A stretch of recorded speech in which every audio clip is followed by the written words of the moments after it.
If you trade actively, especially futures or stocks, you already know how important speed is. So we'll walk you through the setup of your hotkeys in interactive brokers. So start by opening Trader Workstation. In the top left corner, click File and then Global Configuration. This is where hotkey customization happens. Also, it might be under the settings depending on the version. Then, inside Global Configuration or Settings, look on the left menu and select Hotkeys, and now let us configure them. So click Create. A window appears where you pick the type of action, and then the most popular ones are Buy, Sell, Flatten, Reverse Position, Cancel all orders, Transmit bracket order, and close the active chart position.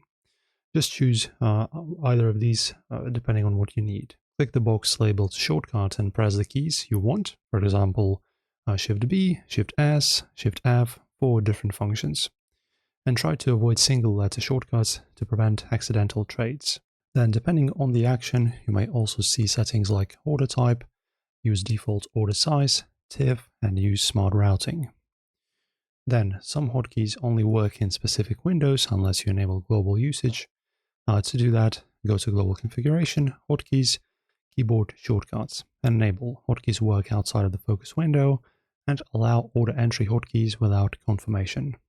This makes them instant, no pop-ups. And that's how you set up your hotkeys in interactive brokers, guys.